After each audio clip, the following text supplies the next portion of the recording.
लंगलोहार मुसाफरी में शमूलियती प्रोग्राम का इनकाद किया गया। शमूलियती प्रोग्राम में पाकिस्तान पीपल्स पार्टी के जनरल सेक्रेटरी व सूबाई वजीर ज़राअत मीर अली हसन जैरी के फोकल पर्सन शरीफ पलारी ने शिरकत की।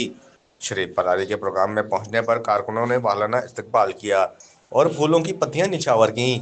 इस मौके पर पाकिस्तान पीपल्स पार्टी के जनरल सेक्रेटरी शरीफ पलारी की सरपरस्ती में सूबाई वजीर ज़राअत मीर अली हसन जैरी की क़यादत में वडेरा उस्मान बंदीजा ने सैकड़ों साथियों समेत पाकिस्तान पीपल्स पार्टी में शमूलियत इख्तियार की।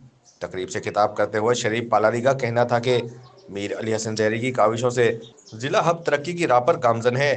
पीपल्स पार्टी ने बहुत सी कुर्बानियां दी हैं। इनका कहना था कि हमारी किसी से कोई जाती लड़ाई नहीं है। पीपल्स पार्टी अवामी खिदमत पर यकीन रखती है। सालों के मसाइल एक दिन में हल नहीं होते, मुश्किलात ज़रूर हैं, मगर हम सब ने मिलकर मीर अली हसन जैरी के हाथों को मजबूत करना है और हब के लोगों की तरक्की के लिए मिलकर काम करना है। इस मौके पर पीपल्स पार्टी के कारकुनों की बड़ी तादाद मौजूद थी।